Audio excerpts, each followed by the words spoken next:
Tamil Nadu open யூனிவர்சிட்டியில் படிக்கிற students வந்து ஓல்டு பேஸ் ஸ்டூடெண்ட்ஸோ இல்லாட்டி இப்போ கரண்ட்டில் படிச்சுட்டு இருக்கிறவங்களோ ப்ரீவியஸ் இயரில் அல்லது ப்ரீவியஸ் செமஸ்டரில் நீங்கள் வந்து ஹோல் எக்ஸாமே அட்டன் பண்ணாமல் லீவ் பண்ணிடுறது அண்டு ப்ரீவியஸ் இயரோ இல்லை ப்ரீவியஸ் செமஸ்டரோ பார்த்தீங்கன்னா உங்களுக்கு அந்த அசைன்மெண்ட்லாம் சப்மிட் பண்ணாமல் அப்படியே விட்டது. ஸோ அசைன்மெண்ட் சப்மிட் பண்ணவே இல்லை, எக்ஸாம் நான் வந்து ரைட் பண்ணவே இல்லை. பட் இந்த டைம் வந்து இந்த இயரில் இந்த செமஸ்டரில் வந்து எக்ஸாம் ஃபீஸ்லாம் பே பண்ணியிருக்கேன், அசைன்மெண்ட் வந்து சப்மிட் பண்ண போகிறேன். பட் ஓல்டு அசைன்மெண்ட் சப்மிட் பண்ணாமல் இருக்கே, அது சப்மிட் பண்ணணுமா அப்படின்னு கேட்குறீங்க. எப்படி சப்மிட் பண்ணுறதுன்னு கேட்குறீங்க. அதெல்லாம் பார்த்தீங்கன்னா ஓல்டு அசைன்மெண்ட் கண்டிப்பாக சப்மிட் பண்ணணும். ஏன்னா இன்டர்னல் மார்க் போகிறதுக்கு அசைன்மெண்ட் அப்படின்றது கம்பல்சரி தேவை இல்லையா, நீடு. ஓகே, அதனால் பார்த்தீங்கன்னா உங்களுடைய இப்போ நீங்கள் தேர்ட் இயர் படிக்கிறீங்க, உங்கள் செகண்ட் இயர் எக்ஸாம் அட்டன் பண்ணலாம், உங்கள் செகண்ட் இயர் அசைன்மெண்ட் வந்து சப்மிட் பண்ணவே இல்லை அப்போதைக்கு ப்ரீவியஸ் இயரில் அப்படி பார்த்தீங்கன்னா நீங்கள் உங்கள் செகண்ட் இயர் அசைன்மெண்ட்டையோ இல்லை ஃபஸ்ட் இயர் அசைன்மெண்ட்டையோ பார்த்தீங்கன்னா நீங்கள் வந்து கொரியர் அல்லது போஸ்டல் மூலமாக சைதாப்பேட்டை நம்ம டிஎன்ஓயு அஃபிஷியல் அட்ரஸுக்கு நீங்கள் சென்ட் பண்ணி வச்சுருங்க. ஓகேங்களா.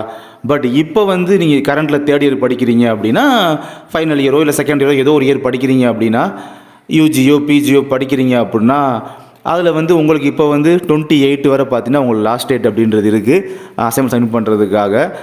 அது பார்த்தீங்கன்னா உங்கள் சாஃப்ட் காப்பியை வந்து நீங்கள் வந்து டேரெக்டாக நீங்கள் வெப்சைட்லேயே நீங்கள் வந்து சாஃப்ட் காப்பியாக அப்லோட் பண்ணிட வேண்டியது தான். ஓகேங்களா. இதுதான் கான்செப்ட்டு. பிகாஸ் ஓல்டு அசைன்மெண்ட்லாம் சப்மிட் பண்ணணுமான்னு கேட்குறீங்க, அதனால தான் இந்த வீடியோவே.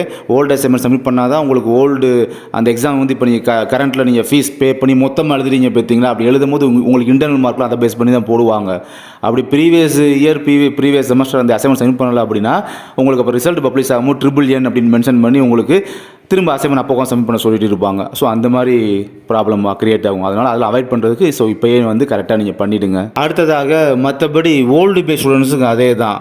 அதாவது ஸ்டடீஸ் படிச்சுட்டு இருக்கும் போது ஏதோ ஒரு இயரில் ஏதோ ஒரு செமஸ்டரில் வந்து இந்த சப்ஜெக்ட் வந்து எக்ஸாம் அட்டன் பண்ணலை, இல்லாட்டி ஒரு சப்ஜெக்ட் 2 சப்ஜெக்ட் அட்டன் பண்ணவே இல்லை, அதுக்கான அசைன்மெண்ட் வந்து சப்மிட் பண்ணால் விட்டுப்பட்டேன் அப்படின்றவங்க பார்த்தீங்கன்னா அவங்களும் ஒன்றும் பிரச்சனை இல்லை. அதுக்கு அஃபிஷியலாக அவங்களே சொல்லிட்டாங்க. இந்த மந்த்துக்குள்ளே இந்த 1 மந்த் டைம் கொடுத்துருக்காங்களே, பிப்ரவரி மந்த்துக்குள்ளே பார்த்தீங்கன்னா நீங்கள் வந்து கொரியரோ அல்லது போஸ்டல் மூலமாகவும் நீங்கள் வந்து டிஎன்ஓயு அஃபிஷியல் அட்ரஸுக்கு சென்ட் பண்ணி வச்சிட வேண்டியது தான்.